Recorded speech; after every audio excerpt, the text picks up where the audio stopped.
The crack of Cora Everly's palm against Wyatt Cutter's jaw echoed down Blue Prairie's main street louder than the rifle shot that had just stopped the runaway freight wagon.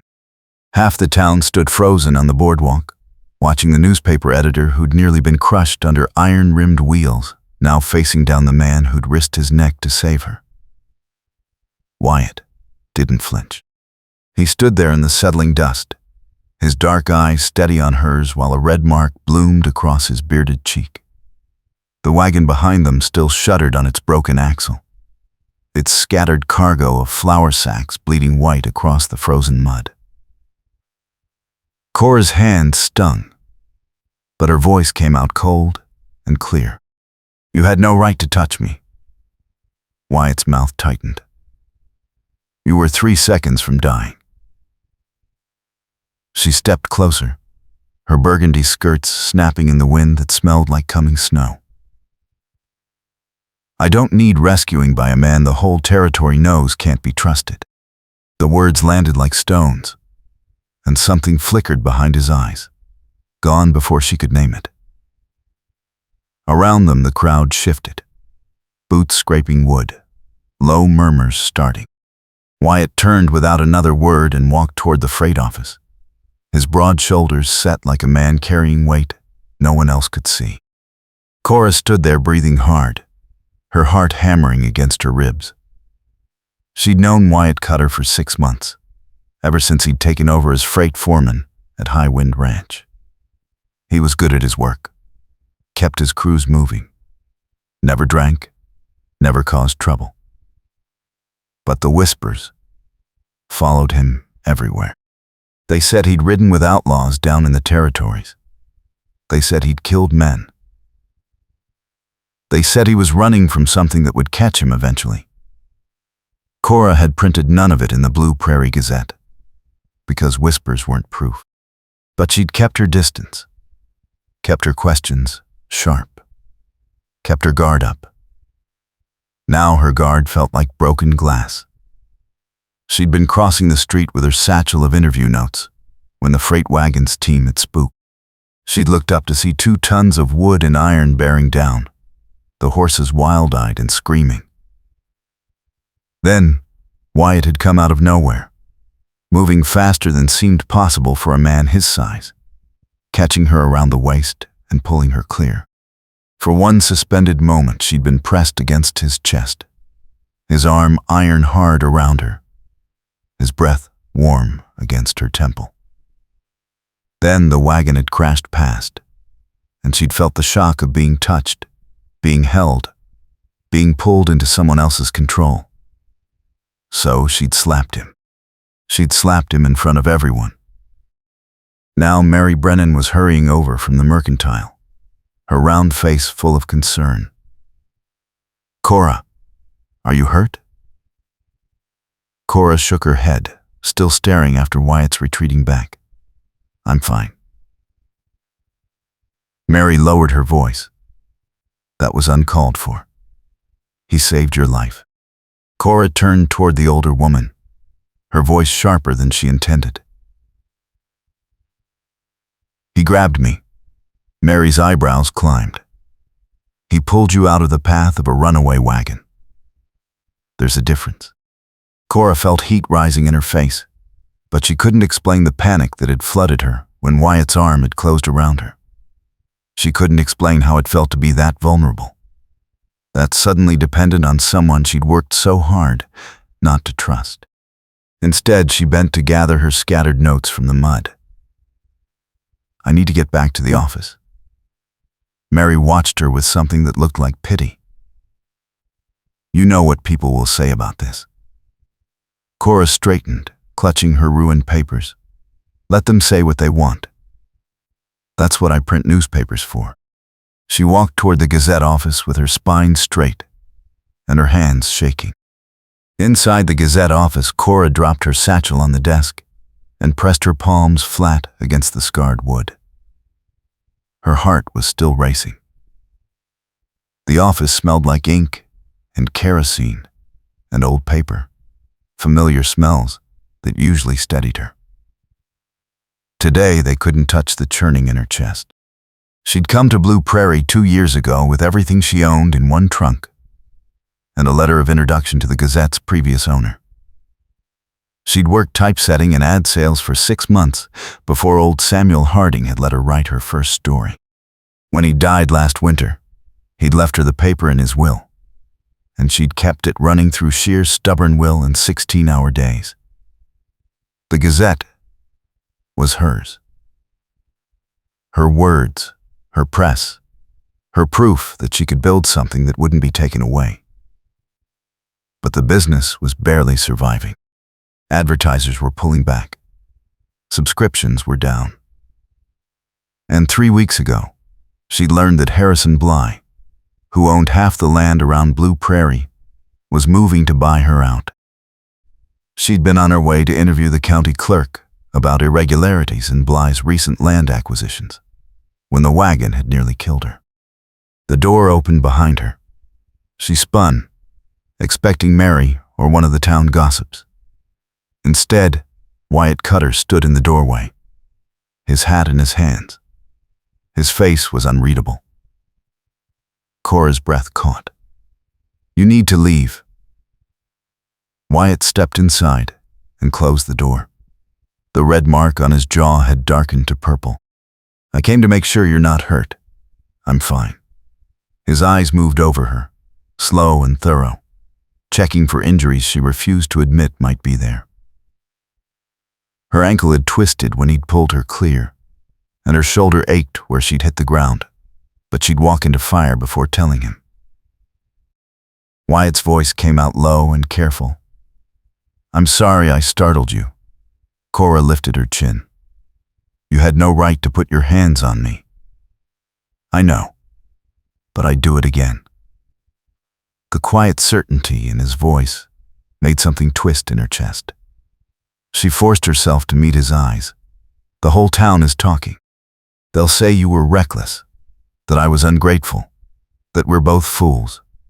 Wyatt's mouth curved, barely, without humor. "They already say worse about me." Cora crossed her arms. "Is it true?" The question hung between them. Wyatt didn't look away. "What are they saying this week?" "That you rode with outlaws. That you're wanted. That you're hiding something that will destroy anyone close to you." For a long moment, Wyatt said nothing. Outside, the wind picked up, rattling the window in its frame. Then he nodded once. "Some of it's true." Cora's pulse kicked. "Which part?" Wyatt settled his hat back on his head. "The part that says you should stay away from me." He turned toward the door. Cora took a step after him, then stopped. "Wait." He paused, his hand on the latch. "What were you doing on the street at that exact moment?" Wyatt looked back at her, and for just a second, his guard dropped. She saw something raw there, something that looked like loneliness and old pain. "I saw Bly's men loading that wagon this morning. The axle was cracked. I told them to fix it. They laughed me off. I was watching to make sure no one got killed. So you knew it would fail." "I knew it might. And you were just standing there, waiting?" Wyatt's jaw tightened. "I was keeping people clear.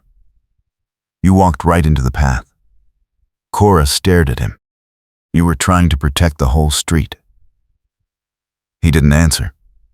He just opened the door and walked out into the cold. That night, Cora sat at her desk under the yellow circle of lamplight and tried to focus on the land records she'd finally gotten from the county clerk. The numbers didn't add up. Harrison Bly had acquired 4 properties in 6 months, all of them from families who'd suddenly needed cash or faced sudden legal pressure. The deeds showed clean sales, but the timing felt wrong. Cora had interviewed 2 of the families. Both had mentioned freight delays, damaged shipments, accidents that had cost them money they couldn't afford to lose. Wyatt Cutter ran freight for High Wind Ranch, which supplied half of Blue Prairie. If someone wanted to pressure small landowners, controlling freight was the fastest way to do it. But Wyatt had just risked his reputation to save her life. Wyatt had been watching that wagon to protect people. Unless that was the story he wanted her to believe. Cora rubbed her eyes. She'd spent 2 years learning to trust her instincts about people, learning to see through comfortable lies to hard truths. Her instincts about Wyatt were a tangled mess. The wind outside had turned vicious. It screamed around the building's corners and shook the walls. Cora glanced at the window and saw nothing but blackness pressing against the glass. A dust storm. She'd lived through 3 of them since coming to Blue Prairie. They turned day into night, buried roads, killed livestock left exposed. This one sounded worse than most. She should have gone home an hour ago. Now she'd have to wait it out. The Gazette office had a back room with a cot and a stove. She'd slept here before during deadline weeks. She was reaching for the lamp to carry it back when she heard boots on the boardwalk outside, then pounding on the door.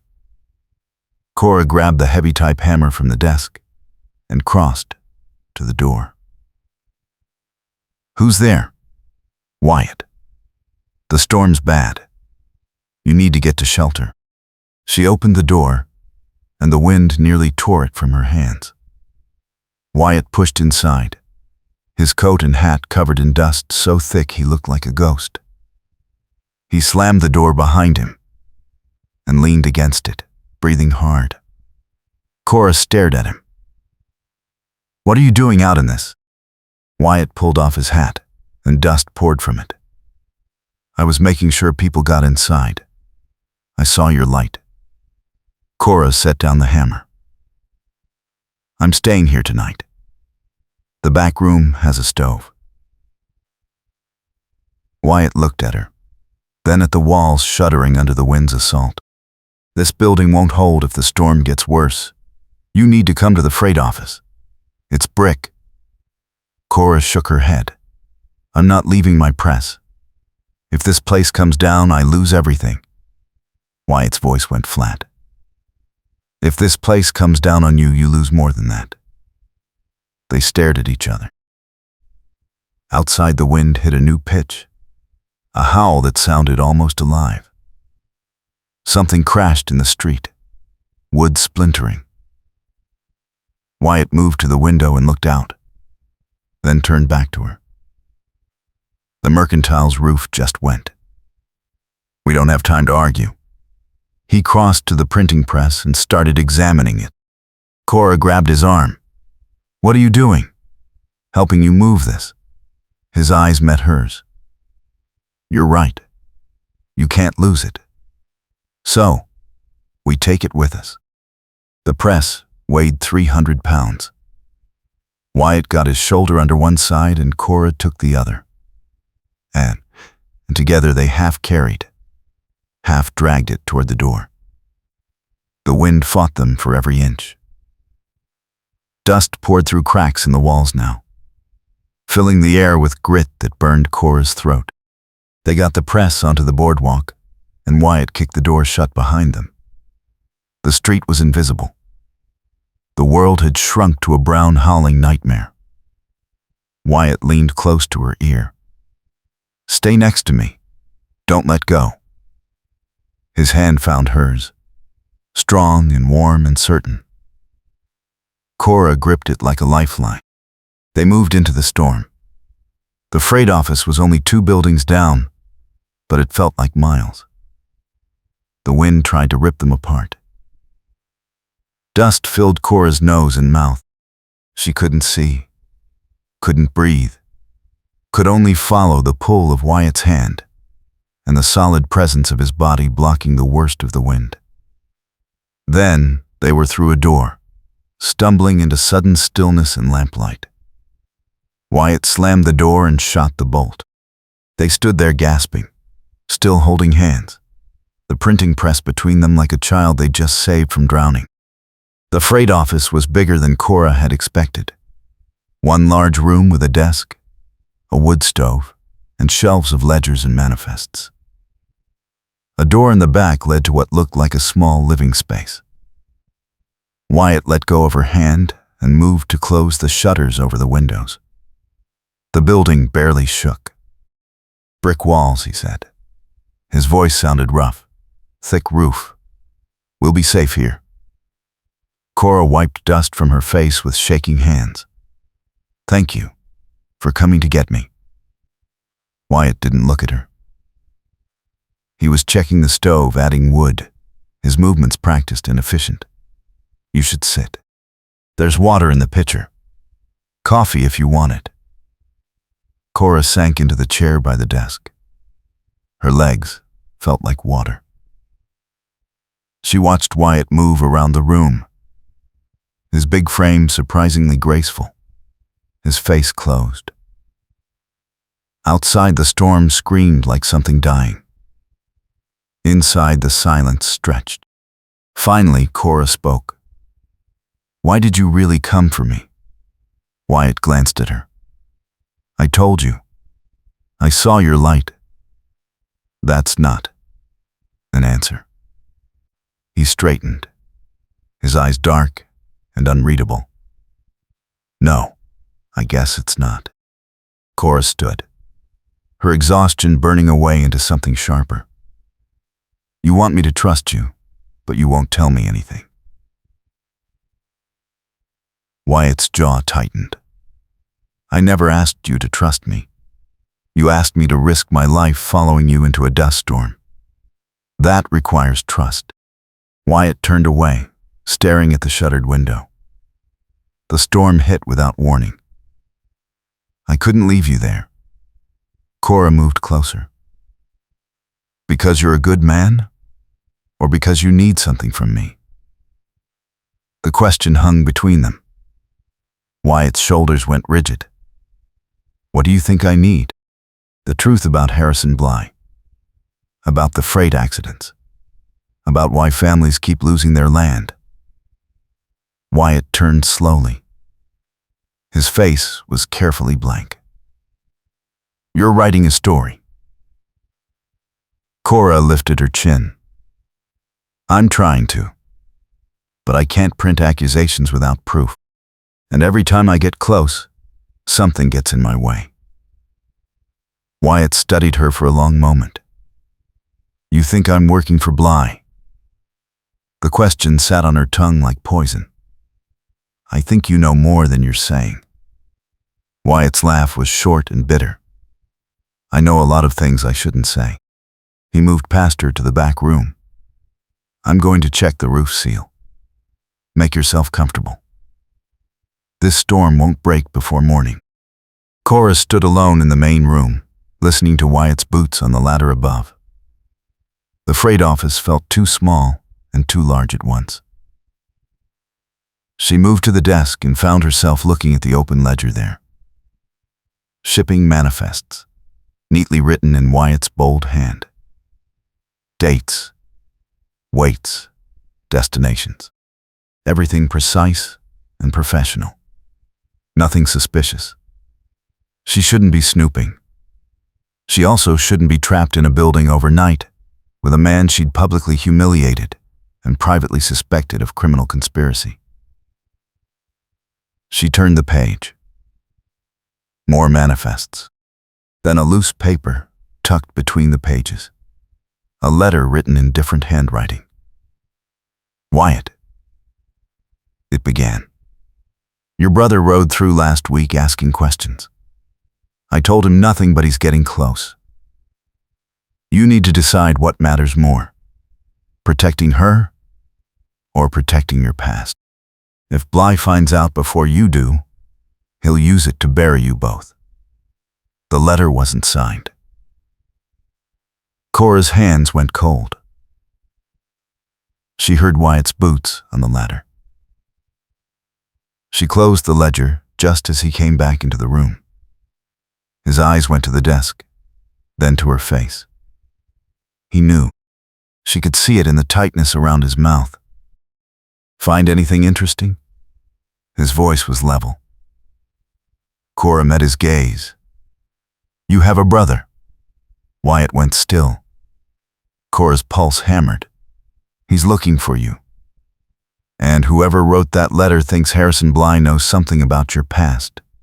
Something you're trying to hide. Wyatt crossed his arms. You read my private correspondence. You left it in your ledger. That's not private. That's careless. His eyes flashed. Maybe I left it there because I knew you'd look. Maybe I wanted you to have questions so you'd stop pretending this is a simple story about land fraud. Cora took a step toward him. Then tell me what it really is. Wyatt shook his head. If I tell you, you'll print it. And if you print it, people will die. The words landed like a blow. Cora stared at him. Who will die? Wyatt turned away. It doesn't matter. You need to drop this story. Go back to writing about town socials and harvest yields. Stay away from Bly. Stay away from me. Cora's temper flared. I'm not a child you can protect by keeping secrets. I'm a newspaper editor trying to stop a man from stealing half the county. Wyatt spun back toward her. You're a woman with no family, no money, and no idea how bad things can get. Bly doesn't just ruin people. He erases them. The storm outside reached a new pitch. The walls groaned. Cora refused to back down. Then help me stop him. Give me proof I can print. Wyatt's laugh was bitter. I don't have proof. I have suspicions, and I have a past that makes anything I say worthless. That's why I came here.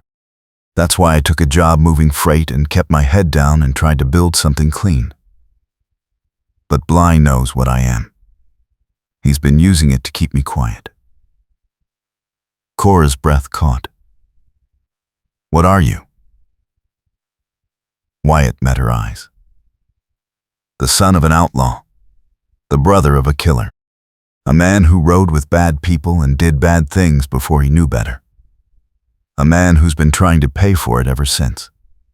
The confession hung in the air between them. Cora felt the truth of it settle into her bones. She'd suspected, but hearing it spoken out loud was different. Her voice came out quieter. Did you kill anyone? Wyatt's face went hard. Yes. In a fair fight? Does it matter? Cora thought about that. Yes, it matters. Wyatt looked away. 2 men. Both were trying to kill me first. Both were part of a gang my brother ran with. I left after that. I've been running since. Cora sat down slowly. Her legs wouldn't hold her anymore. How long have you been running? 5 years. And you came here to Blue Prairie because? Wyatt's voice was rough. Because it's the kind of place a man can disappear.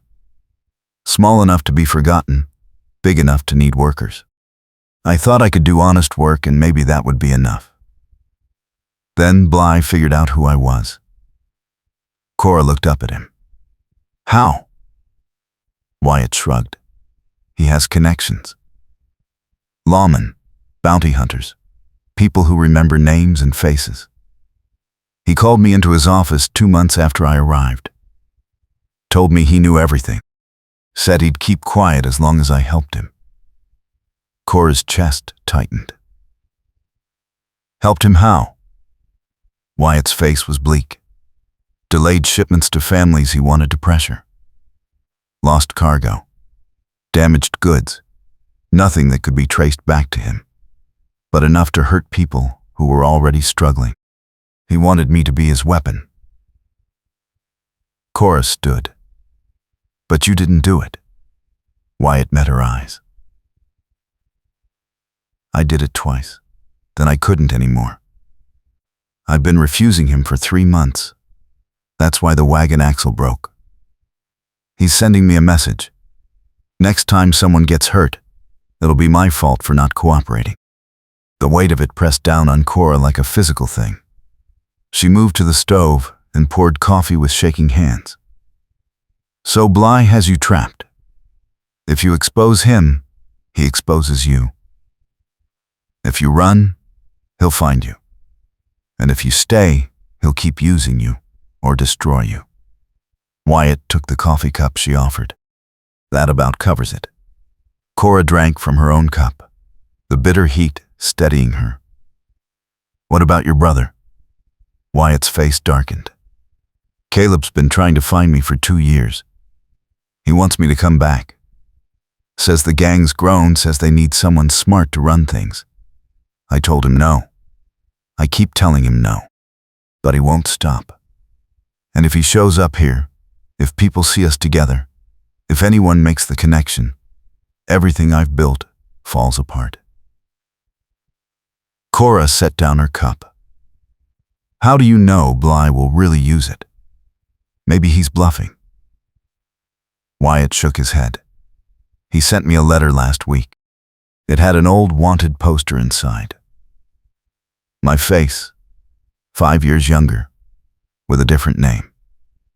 He knows everything. He's just waiting for the right moment to use it. Cora paced the small room. Outside, the storm howled. Inside, her mind raced. There has to be a way. We find proof of what Bly's doing. We print it before he can retaliate. We make it public enough that silencing us would be too obvious. Wyatt watched her. You'd risk your life for a story? Cora stopped. I'd risk it for the truth. And for the families he's hurting. And because she met his eyes, I don't think you're the man you're afraid you are. Wyatt's expression cracked. Just for a moment. She saw the loneliness there. The weight of years spent believing he didn't deserve a second chance. Then he locked it down. You barely know me. You slapped me 6 hours ago. Cora felt heat rise in her cheeks. I was wrong to do that. I panicked. I don't like being grabbed. Wyatt's voice gentled. I know. I saw it in your face.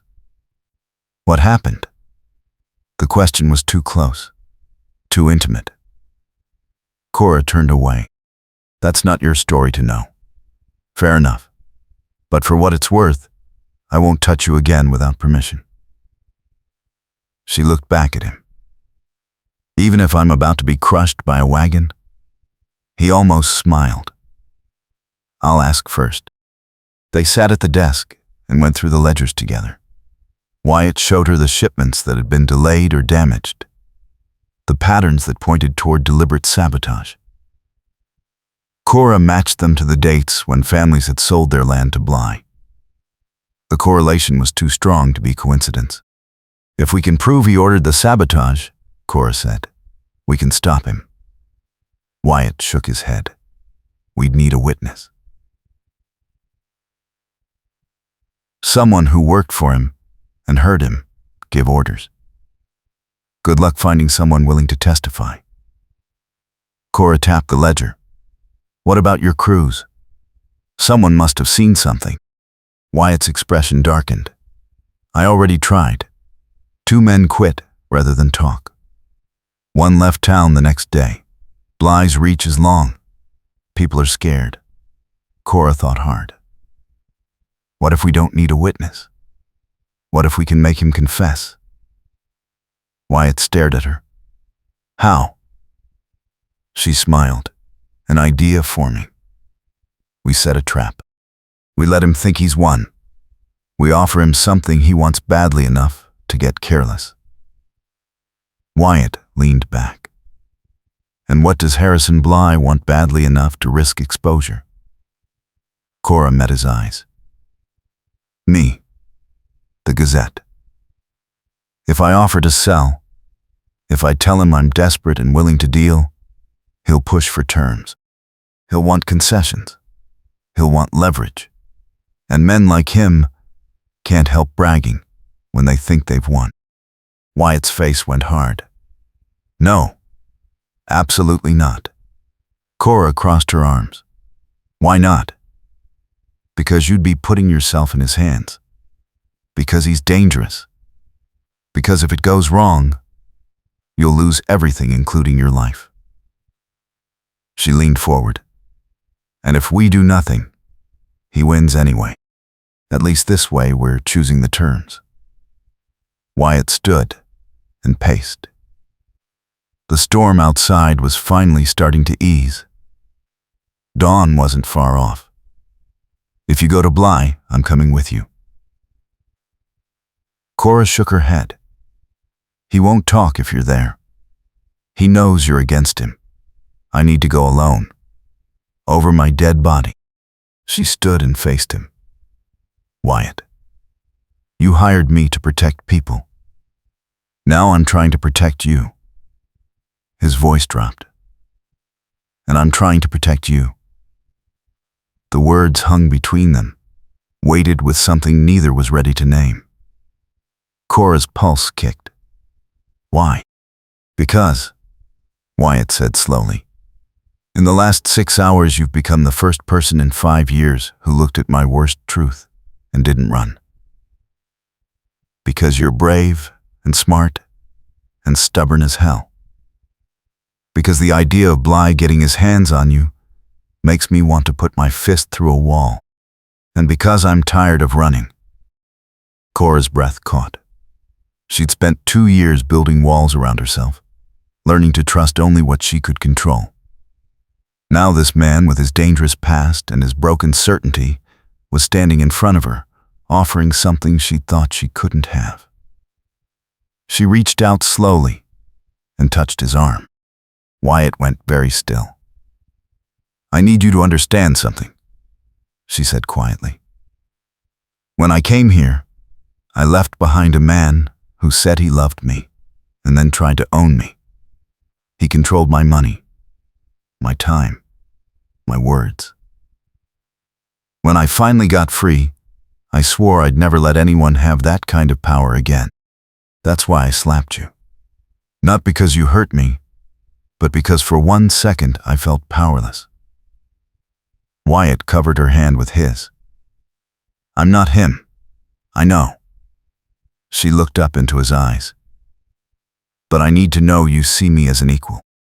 Not as someone to protect or manage, but as a partner who can make her own choices and take her own risks. Wyatt's thumb moved gently across her knuckles. I see you, Cora. I've been seeing you since the day you cornered me in the freight yard and demanded to know why your printing supplies were 2 weeks late. You're the strongest person I've met. But that doesn't mean I won't worry. She smiled. I can live with worry. Just don't try to lock me in a safe room and make my decisions for me. Deal. They stood there in the growing light, hands linked. The freight office quiet around them. Outside, the storm had dropped to a whisper. The world would be buried in dust when they opened the doors. Cora's mind was already racing ahead to the plan, the risks, the next moves. But for this moment, she let herself stay still. Wyatt's voice rumbled low. When this is over, when Bly's dealt with and the story's printed, I'm leaving Blue Prairie. Can't stay once people know what I was. Cora's chest tightened. Where will you go? I don't know yet. Somewhere far. Somewhere clean. His eyes searched hers. Come with me. The offer landed like a gift and a test. Cora's heart hammered. You're asking me to leave my newspaper, my town, everything I've built. I'm asking you to build something new. With me. Somewhere we can both start fresh. Cora pulled her hand back gently. Ask me again when Bly's finished, and we're both still alive. Then I'll give you an answer.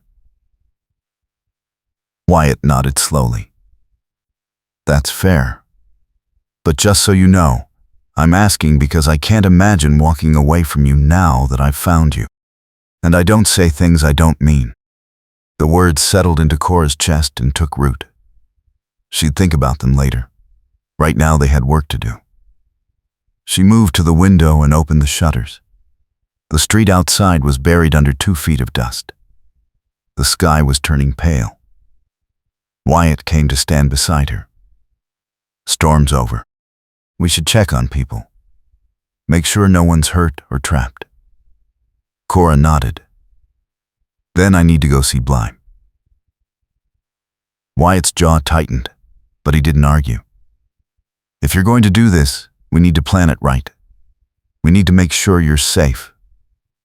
We need a signal, a backup, someone who knows where you are. Cora thought. Mary Brennan. She runs the Mercantile, and she's sharp. I'll tell her I'm meeting Bly to discuss a sale. If I'm not back in 2 hours, she should come looking. Wyatt pulled on his coat. I'll be outside the whole time. If he tries anything, if you call out, I'm coming through that door. She looked at him. He'll know you're there. Good. Let him know. Let him remember that you're not alone. Cora felt a surge of fierce gratitude. They walked to the door together. Wyatt opened it, and they stepped out into a world transformed by dust and dawn light. They spent the morning helping dig out the town. The Mercantile roof was destroyed, but Mary was unhurt. 3 other buildings had lost walls or windows. Livestock had died in the stockyards, but no people were gone. Wyatt worked with grim efficiency, directing crews, checking structures, pulling trapped families from buried doorways. Cora watched him earn the town's trust, 1 shovel load at a time. People who'd whispered about his past now worked beside him. By noon, the worst was cleared, and Cora couldn't delay any longer. She found Mary at the Mercantile. I need your help. Mary looked up from sorting salvaged goods. Anything. Cora lowered her voice. I'm going to meet with Harrison Bly. I'm going to offer to sell him the Gazette. It's a trap. I need you to know where I am, and come looking if I don't come back in 2 hours. Mary's eyes widened. Cora, that's dangerous. I know. That's why I need you. Mary gripped her hand. 2 hours. I'll bring half the town if I have to. Cora squeezed back. Thank you. She walked toward Bly's land office with Wyatt, a careful 10 paces behind. Harrison Bly's office sat on the corner of Main and 2nd, a brick building with glass windows and polished floors. Bly himself was a big man in his 50s, well-dressed, well-spoken, the kind of man who smiled while he ruined you. He looked up when Cora entered, and his smile widened. Miss Everly. What a pleasant surprise. Cora sat without being invited. I'll be brief, Mr. Bly. The storm damaged my building. I can't afford repairs. I'm ready to discuss selling the Gazette. Bly leaned back in his chair. I'm sorry to hear about your troubles, though I did warn you that running a newspaper was difficult for a woman alone. Cora bit back her temper. I'm offering you a business deal, not asking for advice. What's your offer? Bly named a figure that was 1/3 of the paper's worth. Cora forced herself to look defeated. That's lower than I hoped. Bly spread his hands. The market's tough, and there have been complaints about your editorial choices. Some say you ask too many uncomfortable questions. Cora leaned forward. Questions about what?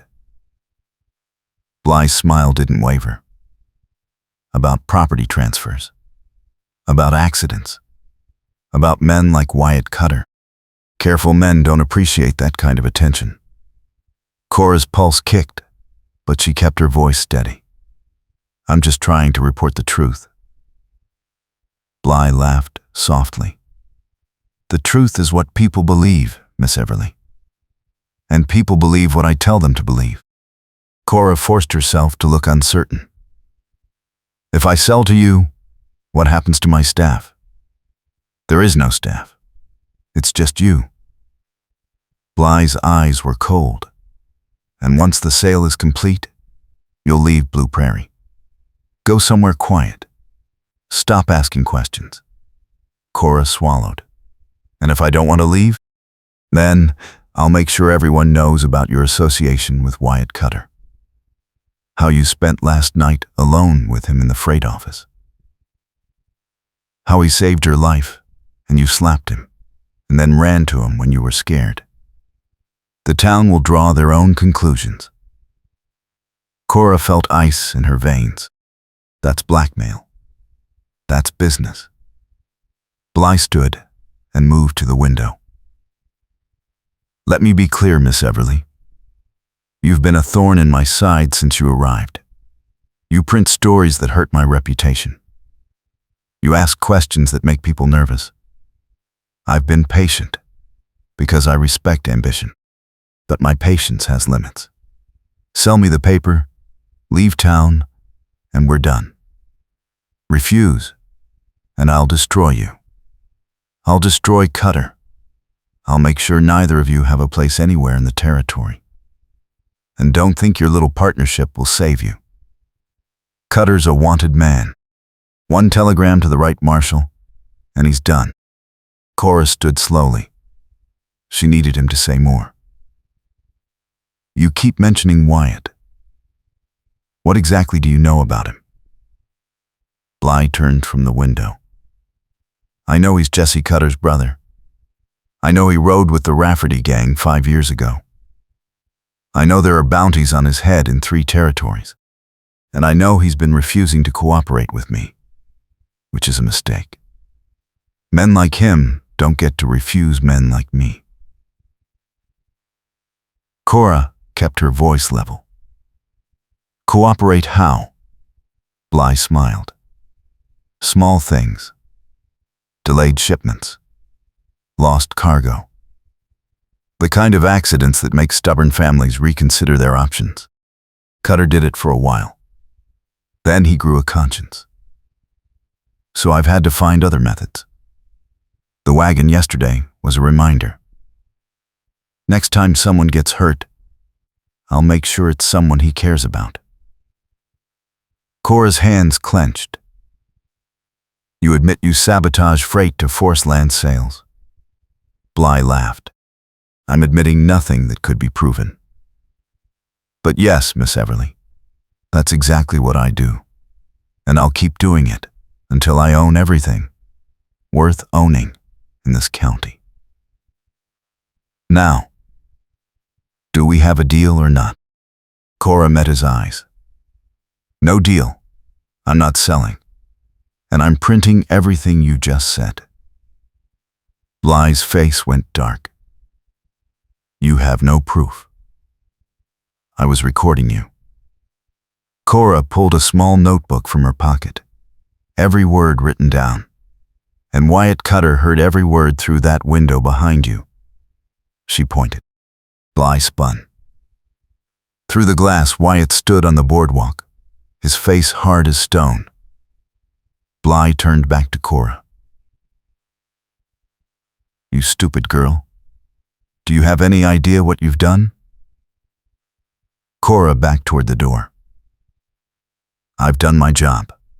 The story runs tomorrow.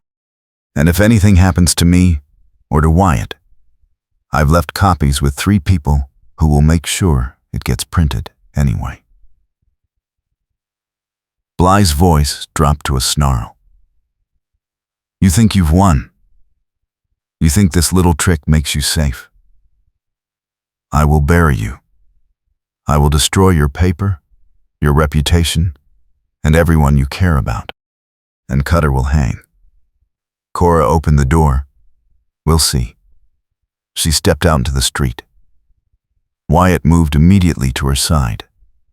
They walked together back toward the Gazette office, both of them waiting for the shot or the shout that would tell them Bly was coming after them. It didn't come, but Cora knew it would eventually. They worked through the afternoon setting type and preparing the press run. Cora wrote the story with Wyatt reading over her shoulder, both of them making sure every word was accurate and defensible. The headline read, "Blyland fraud exposed, sabotage confessed." The article laid out the pattern of accidents, the forced sales, Bly's own admission of guilt. It named Wyatt as a witness and explained his past without apology. Former outlaw turned honest worker exposes corruption. Wyatt read it twice. "You're making me sound like a hero." Cora looked up at him. "You are a hero. You could have kept quiet and saved yourself. Instead, you're risking everything to help me stop him. That's what heroes do." Wyatt's hand found hers. "I'm doing it because it's right. And because I'm tired of being afraid." She squeezed his fingers. "Me too." They printed 200 copies. By evening, the story was all over town. People gathered outside the Gazette office, reading, arguing, spreading the word. Some were angry. Some were grateful. Some were scared. Mary Brennan came by with food and support. Others came with questions. Did Wyatt really confess to killing men? Was he truly reformed? Could they trust him? Cora stood on the boardwalk and answered every question. Yes, Wyatt had a violent past. Yes, he'd ridden with outlaws. But he'd left that life. He'd tried to build something better. And he'd stood up to corruption when it would have been easier to stay silent. That matters. That's what you judge a man by. Not where he came from, but what he chooses now. The crowd listened. Slowly, grudgingly, some of them nodded. Wyatt stood in the doorway behind her, silent and still. When the crowd finally dispersed, Cora turned to him. That was harder than facing Bly. Wyatt's expression was raw. "You didn't have to defend me." "Yes, I did." He pulled her inside and closed the door. The office felt safe and small. Cora sagged against the desk. "What happens now?" Wyatt moved to the window, watching the street. "Now we wait. Bly will respond. He can't let this stand. He'll come for us. Probably tonight." Cora's stomach tightened. "We should get the sheriff."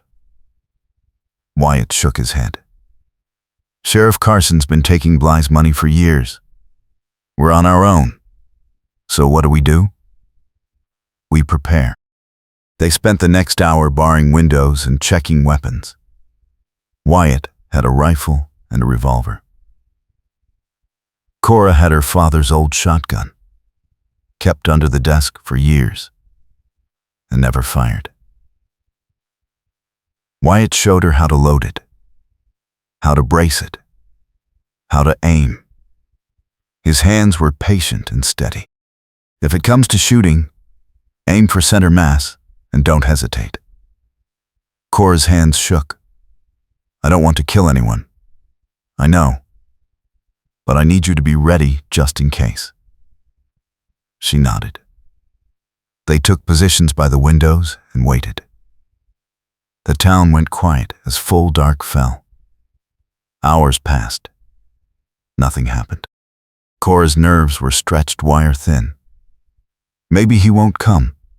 Maybe the story's enough to stop him. Wyatt didn't take his eyes off the street. He'll come. Men like Bly don't fold because of one newspaper article. They double down.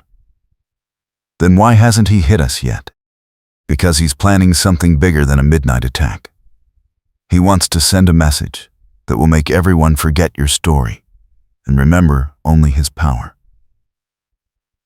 Cora's blood went cold.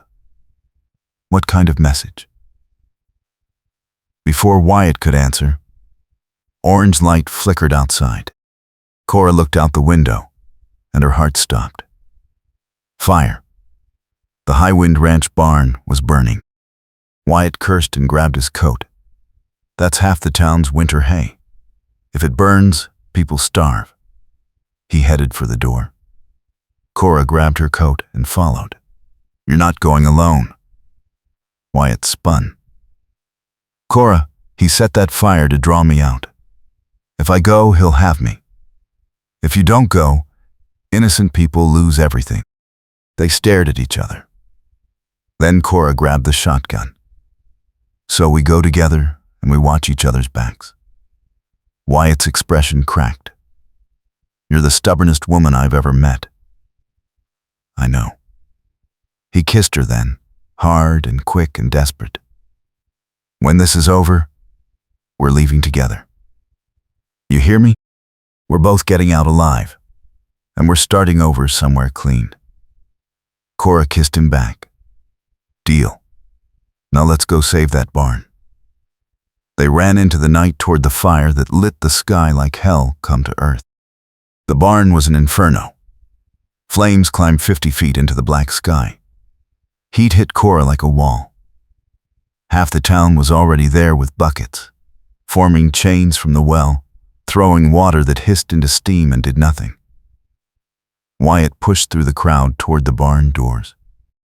The livestock's still inside. Someone screamed. The doors are chained. Who would chain the doors? Wyatt didn't answer. He ran to the side of the barn where the chains were, and Cora followed. 3 men stood there with rifles. Bly's men. They raised their weapons. Step back, Cutter. Boss says nobody goes in. Wyatt kept moving. There are horses dying in there. Then they die. That's the message. Wyatt didn't slow. He slammed into the first man, taking him down hard. Cora raised the shotgun. The other 2 men froze. Drop the rifles, or I shoot. Her voice didn't shake. The men looked at her, at the shotgun, at Wyatt beating their companion into the dirt. They dropped their weapons and ran. Wyatt grabbed the chains and started working the lock. Cora kept the shotgun up, watching the shadows. Where's Bly? I don't know. But he's here somewhere. The lock broke. Wyatt tore the chains off and kicked the doors open. Smoke poured out. Inside, horses screamed. Wyatt grabbed a trough and soaked his coat. Hold this. He shoved the shotgun at Cora and ran into the flames. Cora's heart stopped. She couldn't see him, couldn't hear him over the roar of the fire. Then horses came thundering out, wild-eyed and panicked. 1, 2, 5, 8. Wyatt stumbled out behind them, his face black with soot, coughing. Cora grabbed him. Are they all out? He nodded, gasping. Then a shot cracked the night. Wyatt spun and went down. Cora screamed. She dropped to her knees beside him. He was clutching his shoulder, blood pouring between his fingers. Another shot hit the dirt beside them. Cora grabbed the shotgun and fired blindly toward the muzzle flash. The second shot didn't come. She tore off her coat and pressed it against Wyatt's shoulder. Stay with me. You're not dying tonight. We have a deal. Remember? Wyatt's eyes were glassy with pain. I remember. His hand found hers, slick with blood. Get out of here. He's coming for you. I'm not leaving you. Cora looked up and saw Harrison Bly walking toward them through the firelight. a revolver in his hand. Bly's face was twisted with rage. You cost me everything. My reputation, my business, my control. All because you couldn't leave things alone. Cora stood slowly, putting herself between Bly and Wyatt. You cost yourself everything by being a criminal and a bully. Bly raised the revolver. Noble words for a dead woman. Cora didn't move. If you shoot me, 50 people here will see it. You'll hang. Bly laughed. They'll see a terrible accident in the chaos of a fire. They'll see whatever story I tell them to see. He aimed. Cora closed her eyes. The shot didn't come. She opened her eyes. Bly was staring past her, his face going pale. Cora turned. Wyatt was on his feet, the shotgun braced against his good shoulder, aimed steady at Bly's chest. His voice was rough. Drop it. Bly's hand shook. You're bleeding out. You can't even stand. Wyatt's finger moved to the trigger. Try me. For a long moment, nobody moved. Then, Bly lowered the revolver. Sheriff Carson pushed through the crowd, finally responding. What's going on here? Cora pointed at Bly. He set the fire. He shot Wyatt. He just tried to kill me, and I have 50 witnesses. The crowd murmured. People pressed closer. Mary Brennan stepped forward. It's true, we all saw it. Others nodded. Bly's face went from red to white. He opened his mouth to argue. Then his eyes rolled back and he collapsed. Someone in the crowd had hit him from behind with a shovel.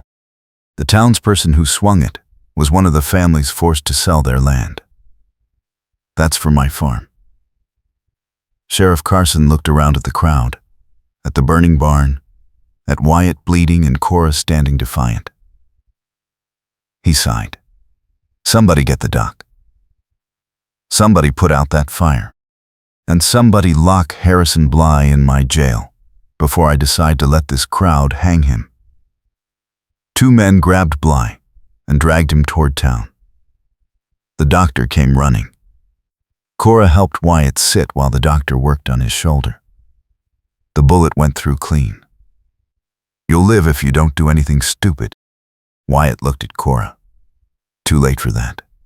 She laughed, a sound halfway to a sob. The fire brigade finally got the flames under control. The barn was destroyed, but the livestock was saved. As dawn broke over Blue Prairie, Cora and Wyatt sat on the boardwalk outside the Gazette office. Both filthy and exhausted and alive. Wyatt's voice was rough. We did it. Cora leaned against his good shoulder carefully. We did. What happens now? Wyatt looked down at her. Now we decide if I was serious about leaving, about asking you to come with me. Cora was quiet for a moment. Then she spoke. I've been thinking about that, about what it would mean to leave the Gazette, to leave the town I've fought so hard to build a place in. Wyatt's jaw tightened. And I think maybe home isn't a place. Maybe it's the people who see you fully, even the broken parts, and choose to stand beside you anyway. She looked up at him. You could have run last night. You could have let Bly win and disappeared like you've been doing for 5 years. But you stayed. You fought. You protected people who never gave you a fair chance. That's the man I want to build something with. Wyatt's eyes were bright. So that's a yes? Cora smiled. That's a yes. But we're not running away. We're walking away with our heads up. We're selling the Gazette to someone trustworthy. We're making sure Bly goes to trial. And then we're choosing a new place together. Somewhere we both want to be. Not somewhere we're hiding. Wyatt pulled her closer. Where do you want to go? Cora thought about it. Somewhere with mountains. Somewhere clean and cold and far from dust storms. Somewhere we can start a ranch or a business or just a life that's ours. Wyatt nodded. I know a place. Colorado Territory. High country. My mother's people came from there before everything went wrong. I always thought I'd go back someday, if I ever got clean enough. Cora laced her fingers through his. Then, that's where we'll go. Together. They sat there as Blue Prairie woke around them. People walked past, some nodding thanks, some still wary, all of them curious about what would come next. Mary Brennan brought them coffee and bread. The doctor came back to check Wyatt's shoulder. The sheriff stopped by to take statements. Through it all, Cora and Wyatt stayed side by side.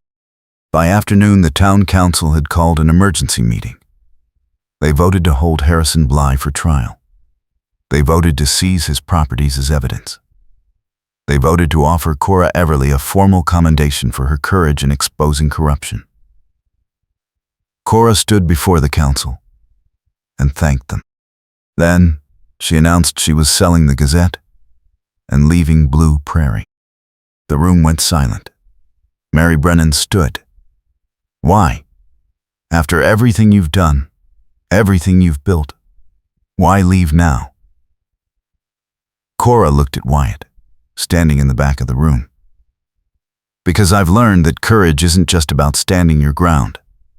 Sometimes it's about knowing when to choose a new path. This town will be fine without me. Better, maybe. Someone younger and less stubborn can take over the paper and write the stories that need telling. But I've spent 2 years fighting to prove I could survive alone. Now I want to see if I can build something even better with a partner. The council murmured. Then the mayor stood. We'll be sorry to lose you, Miss Everly. But we're grateful for everything you've done. And we wish you well. Cora sold the Gazette to a young man from Denver who'd been looking for a small-town paper to run. She sold her furniture, packed her trunk, and closed the door on her office for the last time. Wyatt waited outside with 2 horses and a pack mule.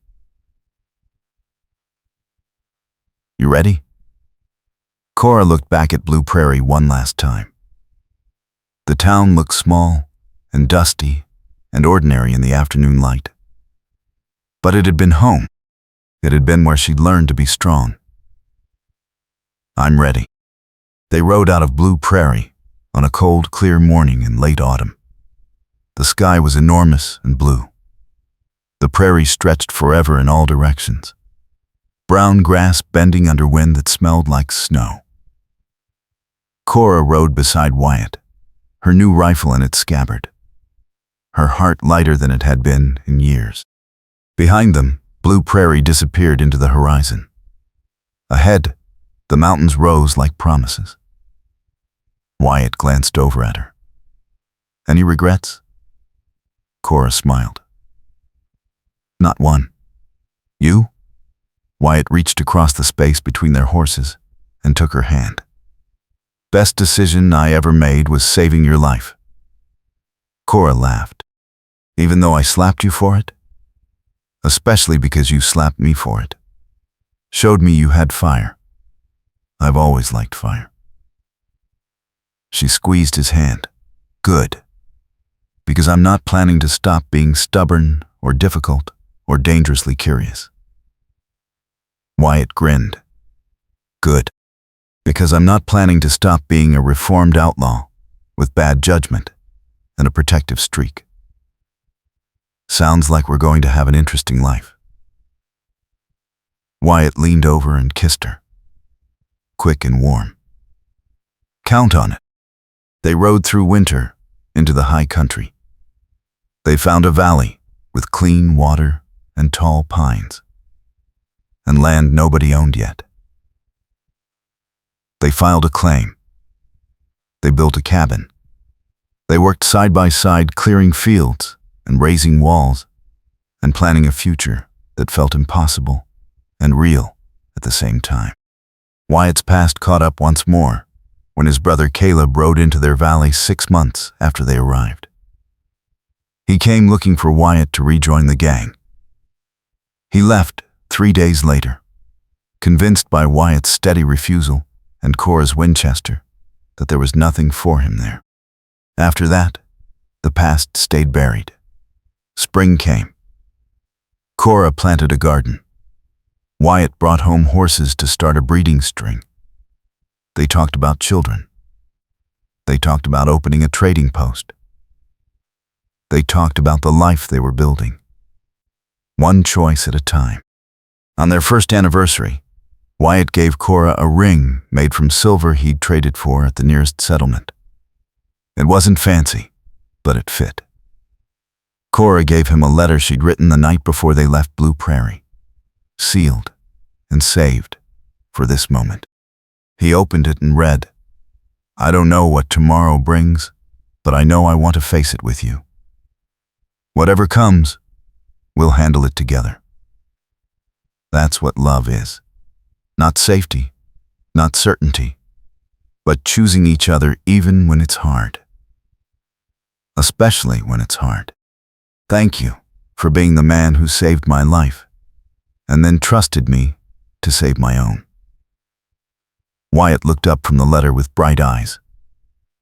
That's the best thing anyone's ever given me. Cora moved into his arms. Just wait.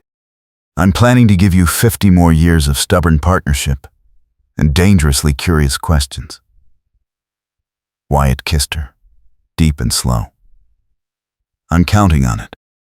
They stood on the porch of their cabin looking out at the valley turning green under the spring sun. Behind them, the past lay buried. Ahead, the future stretched open and unknowable. But they faced it together. Two people who'd learned the hardest way that second chances were real, that love could last, and that sometimes the best way to find yourself was to choose someone else to stand beside.